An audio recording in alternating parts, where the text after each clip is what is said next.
Hello दोस्तों, knowledge group में मैं प्रियंका आपका स्वागत करती हूँ। और जैसा कि हमारा प्रश्न और उत्तर जो है एमए एमएससी ज्योग्राफी सब्जेक्ट के फर्स्ट सेमेस्टर के भू आकृति विज्ञान के प्रथम प्रश्न पत्र के क्वेश्चन है और उससे संबंधित उत्तर। ठीक है, मुझे उम्मीद है कि ये क्वेश्चन और उत्तर से आने वाले आगामी में बहुत ज़्यादा आपके लिए हेल्प होगा दोस्तों। तो जैसा कि हमारा प्रश्न है दोस्तों कि हैरी हेंस की सागर नीतल प्रसारण की संकल्पना की व्याख्या कीजिए। ठीक है, अब हेडिंग लिखेंगे आप कि हैरी हेंस की सागर नीतल प्रसारण की संकल्पना। ठीक है, ये हेडिंग होगी और उसमें लिखेंगे आप कि हैरी हेंस के अनुसार स्थल मंडलीय प्लेट विभिन्न प्रारूपों में गतिशील तथा प्रवाहित होते हैं।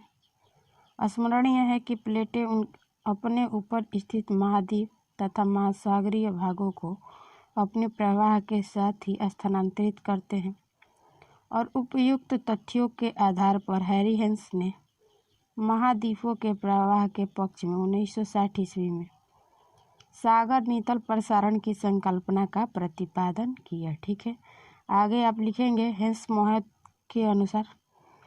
के अनुसार महाद्वीप तथा महासागरीय तल की भी स्थापित हो जाती है। ठीक है, आगे जो है वो है कार्बोनिफेरस युग से पेंजिया के विभिन्न प्लेटों के स्थानांतरण तथा प्रवाह के कारण ही वर्तमान महाद्वीपों तथा महासागरों का रूप प्राप्त हुआ है।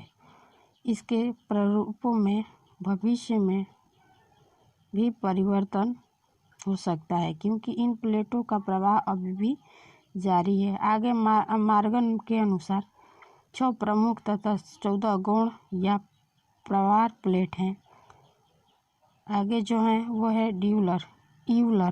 यूलर के अनुसार ये प्लेटें भूतल पर ग्रहण करती है प्लेट और प्रत्येक प्लेट जो है अपने घूर्ण ध्रुव के चारों ओर वृत्ताकार मार्ग में भ्रमण करती है और इस तरह एक प्लेट अपने समीपस्थ प्लेट से दूर हो जाती है तथा दूसरा करीब आती है। परिणाम स्वरूप प्लेटों के किनारे को 3 भागों में विभाजित किया गया है। ठीक है, अब तीनों के बारे में हम बहुत अच्छे तरीके से जानेंगे।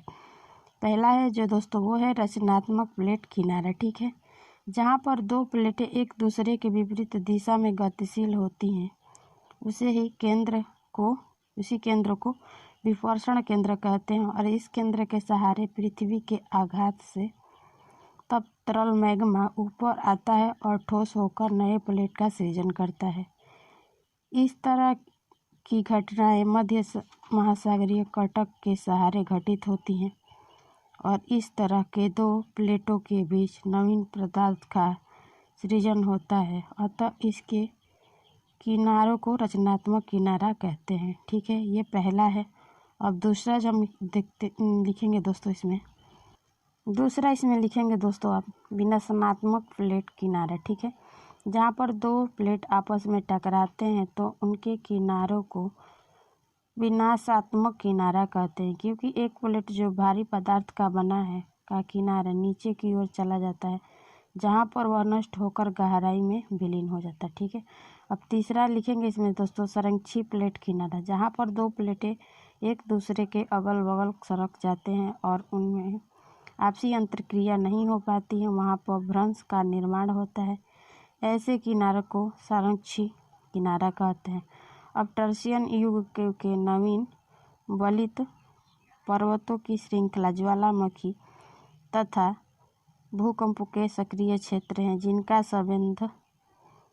जिनका संबंध प्लेटों के विनाशात्मक किनारों से जोड़ा गया है।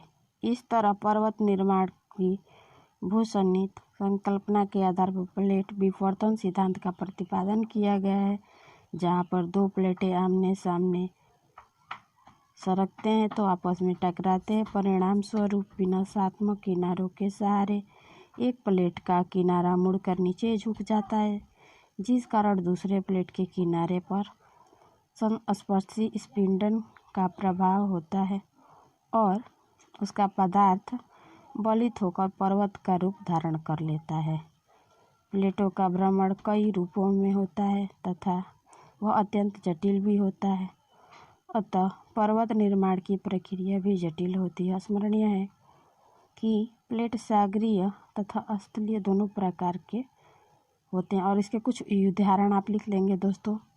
इस तरह आपका क्वेश्चन जो है कंप्लीट हो जाएगा। जैसे कि उदाहरण में दिया है यूरेशियन प्लेट, भारतीय plate, American plate, African plate, Antarctica plate तथा प्रशांत महासागरीय प्लेट। ठीक है, इस तरह आप इस प्रश्न का उत्तर लिखेंगे।